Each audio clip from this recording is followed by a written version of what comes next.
One. Good evening, everybody, and welcome to the first edition of Ravenstalk. I'm Dean Smith, publisher and sports writer. I'm Jack Gilden, sports author. And tonight we're going to take you through what we think may happen tomorrow playing the Bengals. With the Ravens have a very big game tomorrow. And Jack and I are going to ask each other some questions and help you to understand what's at stake tomorrow and what the factors are that we're thinking about. And so I'm going to turn it over to you, Jack. Okay, well, I guess my first question for you, Dean, is that the Ravens have had a hard history with the Bengals in the last game of the year. A couple times before they've lost that last game and kept themselves out of the playoffs. So I guess the question I want to ask you is does that matter? Does past history affect what's going to happen in the future tomorrow? I think it does for the Bengals. I don't think it does for the Ravens. I think you've got to come in there and win that game and get into the playoffs. And, while I'm a little uneasy about the game for that reason, I think when I think about the Ravens having to go in there and win the game, I feel a lot better. But I do think it factors in. I think it factors in on their side. They've won 12 straight when they have a losing record in the last game of the season and they're playing at home.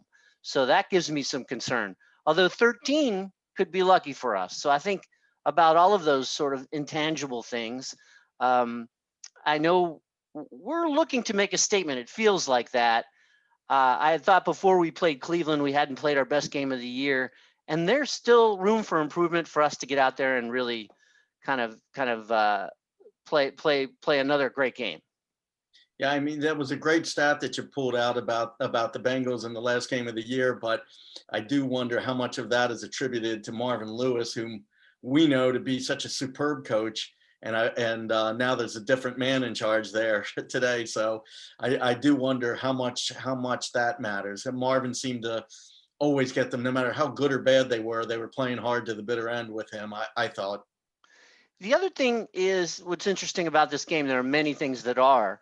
This could be A.J. Green's last game for the Cincinnati Bengals. So he's going to want to go out with a bang. I seem to remember a Hail Mary that he caught in the end zone that made me disturbed a few years back. And he's a lot to deal with no matter who's the quarterback. Yeah, well, fortunately, we have those great defensive backs. So, I mean, hopefully we can neutralize him. But I know what you're saying. He's a very fine ball player. And all of those defensive backs will be playing tomorrow. So far as I know, they're all playing tomorrow. Marlon Humphrey, Jimmy Smith, and Marcus Peters to go against Tyler Boyd, A.J. Green, and T. Higgins, who are, I think, probably not. Thankfully, Joey Burrow isn't playing, but those three receivers are a lot to deal with. They sure are. So what gives you, Jack, concern about the Bengals? Well, I think the Bengals are not a good ball club, obviously, and they haven't won a lot of games this year. They've gone long stretches without winning. But I guess what concerns me about them is in all levels of football, the scariest thing is the unknown. You go into practice and practices are built around the things that you know about the other team. You look at game film, you look at, you plan on what they run as an offense, what they run as a defense. So to me, when you have a different quarterback than the one you faced the last time, that's a big deal. So the Bengals have a different quarterback in Allen, and he's lighting it up. He's putting a lot of points on the board the last two games. He's obviously extremely accurate. He's about a 70-some% completion percentage in a couple of those games. So I guess if there's one thing that really worries me about the Bengals, it's that factor that, Burrow's not in, and we didn't even know him very well for that matter. And now we have this man to contend with that we didn't see the last time, and he's playing very good football. I think you're right. I think, we really need to focus on having the linebacker step up and kind of shut down the middle of the field and have Wink Martindale's, dial up some exotic blitzes that maybe will rattle the rookie right away. I think the one thing you can't do is let him get his confidence, and you can't let him get into one of these like Joe Montana, one of these Tom Brady type of things where he's just completing it. He's finding that open man every single time. You can't get your defense off the field. And that's the worry of a guy like that gets into, that can complete them the way he's completing them at 70%, with a high yards per completion. So he could be a lot of trouble if you don't take him out of his game right away. We have to make the Bengals and Brandon Allen ordinary tomorrow. We've just got to make them ordinary, and the defense certainly has the ability to do that.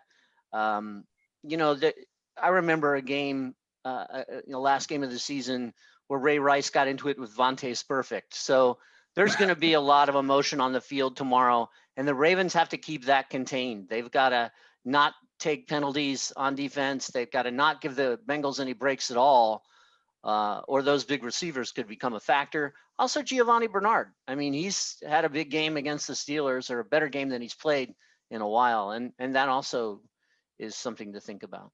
So yeah, I mean, I think the big thing is you can't let them get to a point where they feel any confidence at all. You've got to get them discouraged as quickly as you can, and and bury them. It's going to be cold, wet, whatever it is, in Cincinnati at this time of the year, and they have got to make them just feel like after a while that they just don't want to be there anymore. Because if sure. they can hang around and they stay within striking distance and you give them a reason to keep trying, all the way to the end, then you could get yourself into a little bit of trouble.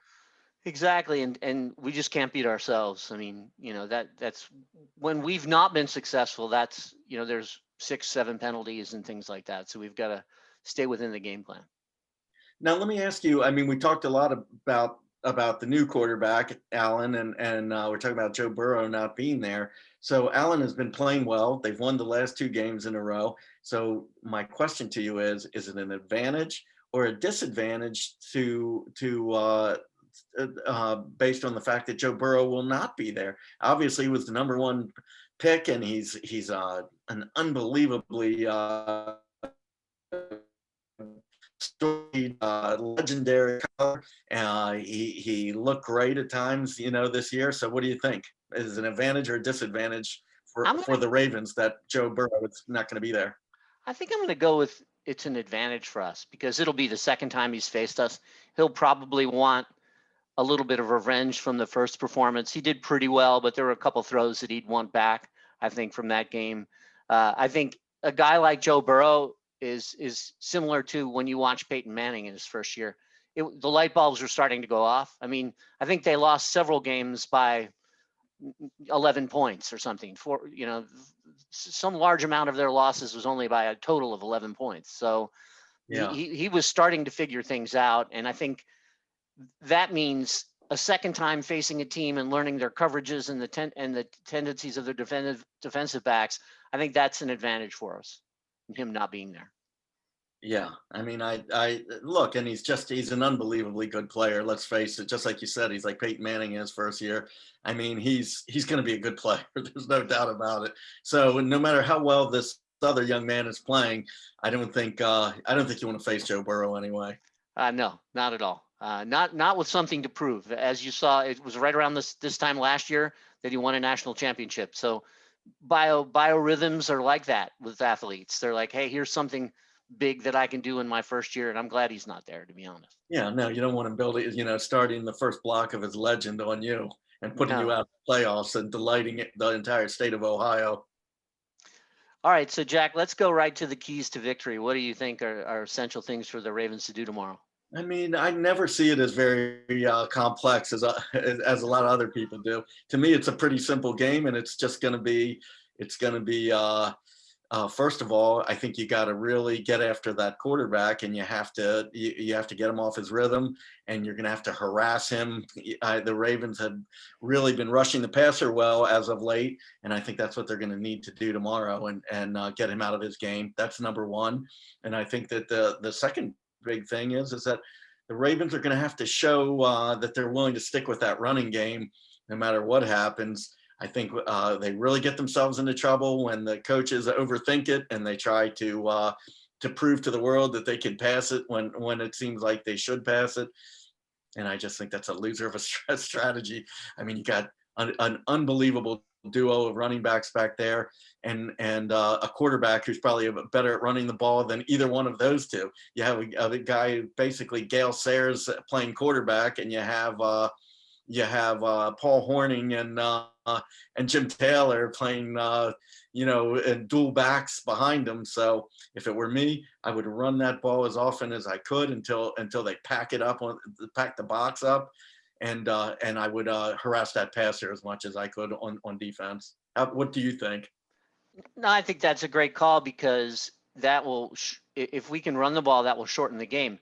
I would expect them to throw the ball because they're going to be running into Calais Campbell and Brandon Williams and our front four who are really awesome against the run. So I think they're going to throw 30 to 40 times. So if we can keep them off the field with those receivers with the running game, that makes perfect sense to me. I think that's got to be, I would think, one of the strategies they're looking at.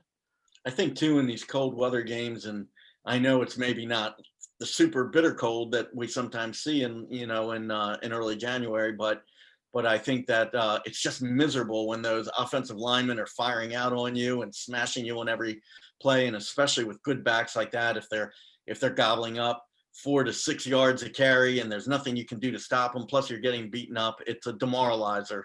So I think that would make a big difference tomorrow if they can really just pound them into submission and have it wrapped up by halftime. Yeah, well, that would be good. But as you know, it's usually never easy, never pretty with the Ravens. And I'm with you all the way. It would be great to have an easy game because we know from this point on it's not going to be easy. And but you remember last year when Lamar was in Cincinnati, he dazzled them on a run that I'm sure they're still talking about. Making them miss, and they probably got some solution for him when he gets into the open field because he was on that fast track out there. He was unstoppable, and I think that might factor a little bit into their revenge. But I'm a little worried that Sam Cook is not going to be punting the football for us tomorrow. And people are like, you need to play, so that the punter is not a factor. But in many games, Sam Cook has been the factor over the years. And yeah, I mean, he's a very fine player. I mean, I think that to me, it's you're not going to replace him because he's so good at what he does. I think that the only thing you can hope for is that you don't get a major gaffe in the punting game, and pull a what's his name from the Giants that went to Towson State. Sean Landeta. Yeah, Sean Landeta in the playoffs when he whiffed on the punt. I mean, that's what you don't want to happen. That's the biggest thing. If the guy just plays, he's mediocre, you're way ahead of the game. So, but I would really be concerned about that. I'd punt as little as possible tomorrow. Yeah, and these games are more exciting because teams with losing records like the Bengals are going to be taking more chances. We're going to be taking more chances. Everything's on the line. I like that it hasn't been conservative in recent weeks. It makes for a more interesting game. I do wish that new punter some luck. There's some odd factors to this game. I'd feel a lot more comfortable if there's some other, if Sam was there. So what's your prediction? Well, before we go to that, what I'd say to you is that if that punter does well tomorrow, I wonder if we can trade him to Minnesota for a second-round draft. That's a good point. Remember? Yeah. The bamboozling of the century.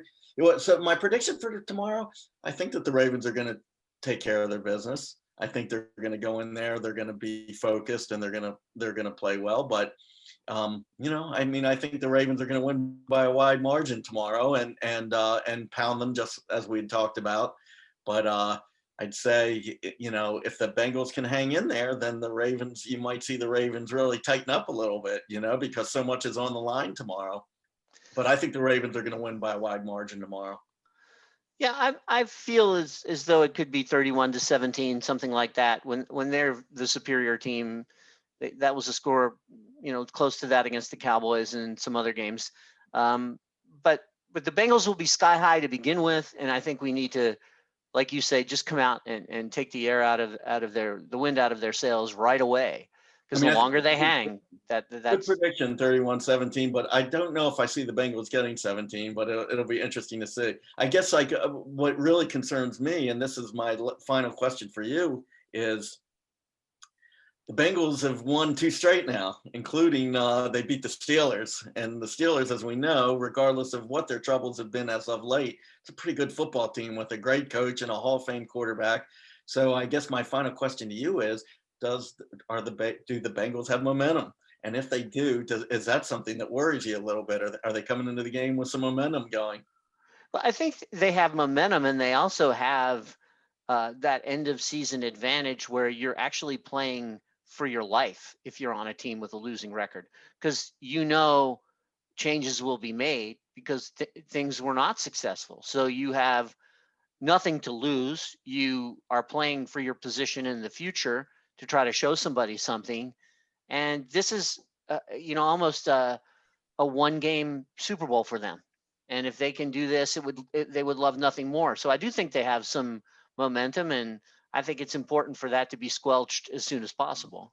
Well, and I think for the Bengals quarterback, is even more to your point than any other player on the field tomorrow, because for him, you're going from being a journeyman and a nobody to maybe getting yourself a pretty nice contract next year, either in Cincinnati or somewhere else, Or in maybe, Minnesota. I or in mean, Minnesota. Right. as you Somewhere said, where he yeah. can make pretty good money. If even if he's not a starter, he might be in high demand.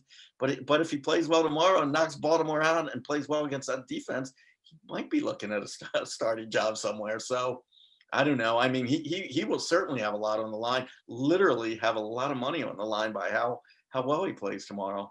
Which is good too, because that puts then some pressure on him. So Yeah. and it's up to us to find what his weak spot is. So Yeah, I mean, I can't wait. And it'll be very interesting if we are able to get past them tomorrow and we do make it into the playoffs. I just feel like Baltimore has an extraordinarily interesting team. And, it's very reminiscent of the past Ravens teams. Last year, the Ravens came in as a crusher and then they bombed out of the playoffs, as we painfully know. But in previous years, when they won the Super Bowl, they kind of went backing in certain ways. I know in the first one in 2000, they didn't exactly go backing in. They'd won a lot of games in a row, but they had a rough patch there in the middle, and the squash downs was at a premium. It was hard to get them that year. So very interesting. What do you think?